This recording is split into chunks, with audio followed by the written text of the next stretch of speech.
Jericho foods and বিভাৰেজ লিমিটেডৰ promoter সুৱেতা Agarwala ডাঙৰীয়ানী, আন এজন প্ৰমোটাৰ সুৰেশ আগৰৱালা ডাঙৰীয়া, কমলপুৰ সমষ্টিৰ সন্মানীয় বিধায়ক দিগন্ত কলিতা ডাঙৰীয়া, উপস্থিত ৰাইজ সুধীবৃন্দ, আজি আমাৰ বাবে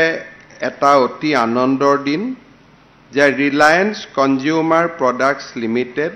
আৰু জেৰিকো ফুডছ এণ্ড বিভাৰেজ লিমিটেডৰ সহযোগত অসমত প্ৰথমটো কেম্পা কোলাৰ বটলিং প্লান্ট আজিৰে পৰা আমি আৰম্ভ কৰিম। খন্তেক সময় আগতে মই এই নতুন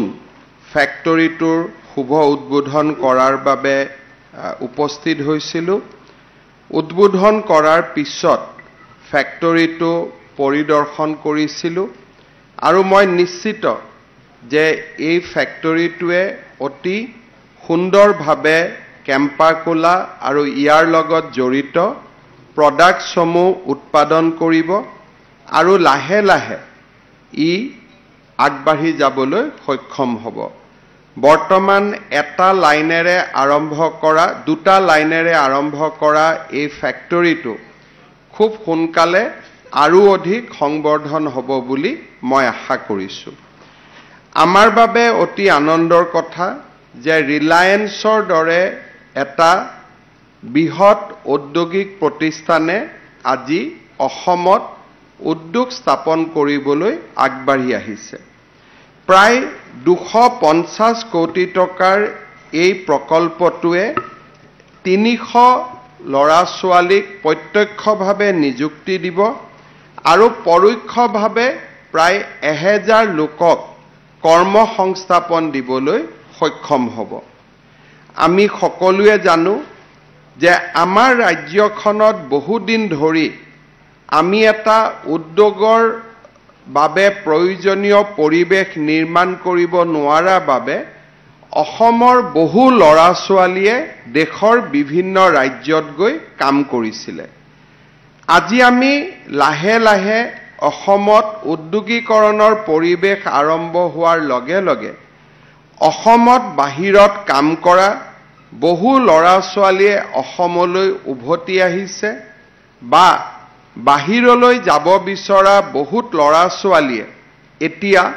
নিজৰ ঘৰৰ কাষতেই কৰ্মসংস্থাপন পাবলৈ সক্ষম হৈছে। আমি ইতিমধ্যে যোৱা 3.5 বছৰত অসমত 40,000 কোটি টকা বিনিয়োগেৰে কেইবাটাও উদ্যোগৰ স্থাপনৰ বাবে মেমৰেণ্ডাম অফ আণ্ডাৰষ্টেণ্ডিং আমি চহী কৰিছিলোঁ আৰু লাহে লাহে সেই সময়ত আমি স্বাক্ষৰ কৰা যিবিলাক MOU আছিলে লাহে লাহে আজি কাৰ্যত পৰিণত হোৱা আমি দেখা পাইছোঁ। জেৰিকোৰ সৈতে 2 বছৰ আগতে আমি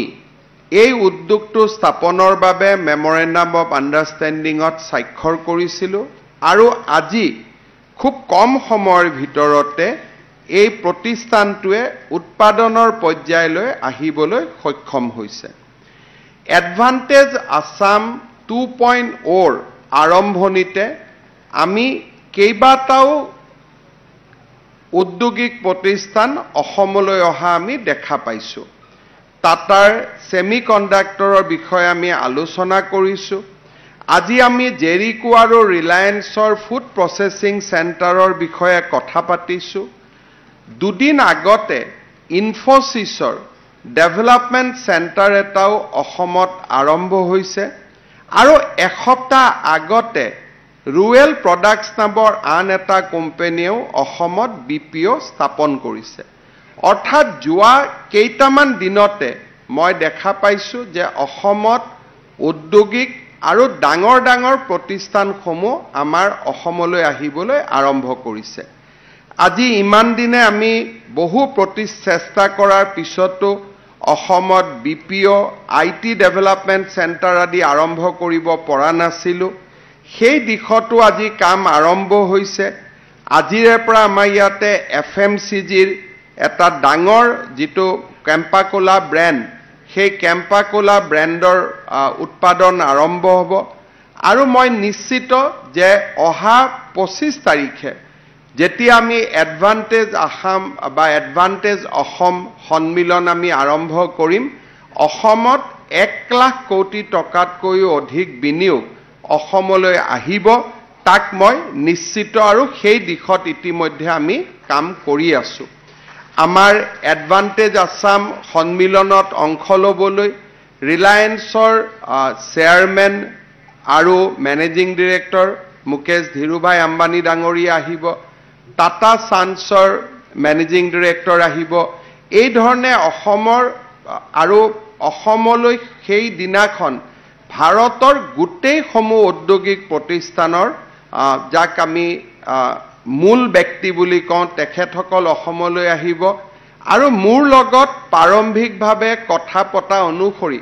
তেওঁলোকে এটা মুকলি মন লৈ অসমলৈ আহিব যাতে অসমত প্ৰথমবাৰৰ বাবে প্ৰাইভেট ইনভেষ্টমেন্ট তেওঁলোকে এনাউন্স কৰিব পাৰে আৰু যদি আমাৰ অসমত আমি এটা সুন্দৰ ঔদ্যোগিক পৰিৱেশ এটা যদি আমি দিব পাৰো তেতিয়ালে মই ভাবো যে আমাৰ ৰাজ্যত এইবাৰ যি প্ৰাইভেট ইণ্ডাষ্ট্ৰি অহাৰ এটা ডাঙৰ লক্ষণ আৰম্ভ হৈছে এই জাৰ্নিটোৱে আমাৰ অসমক বহু ওপৰলৈকে লৈ যাব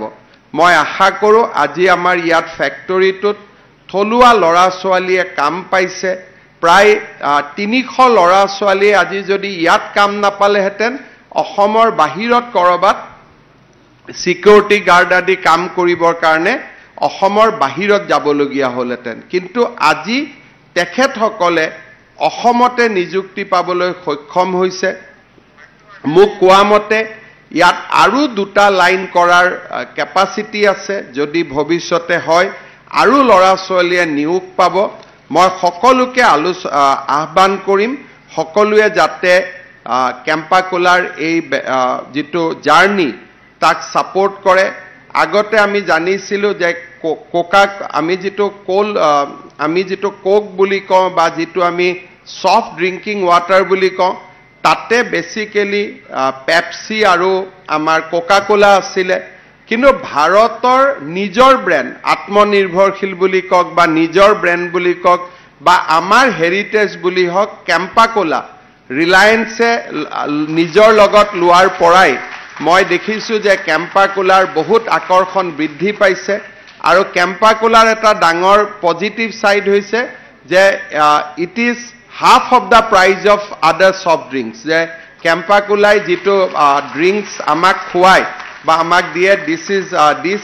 common people can purchase at a very affordable price so that is one of the big advantage with Campa Cola and I have said that while they are giving it a little affordable price they are not compromising with the quality is at par with other global standard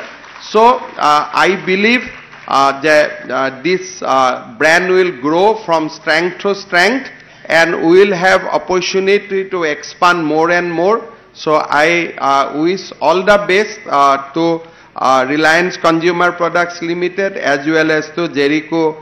Food and Beverage Limited. Let this journey be a very successful one. Let this journey also create lot more job opportunity to the people of Assam and let this journey also reflect that a Indian brand can compete with a global brand. Let my best wishes to everyone. Thank you so much. সকলোকে পুনৰবাৰ ধন্যবাদ জনাই মই মোৰ বক্তব্যৰ সামৰণি মাৰিছো ধন্যবাদ জয় Hind Vande Mataram Thank you sir.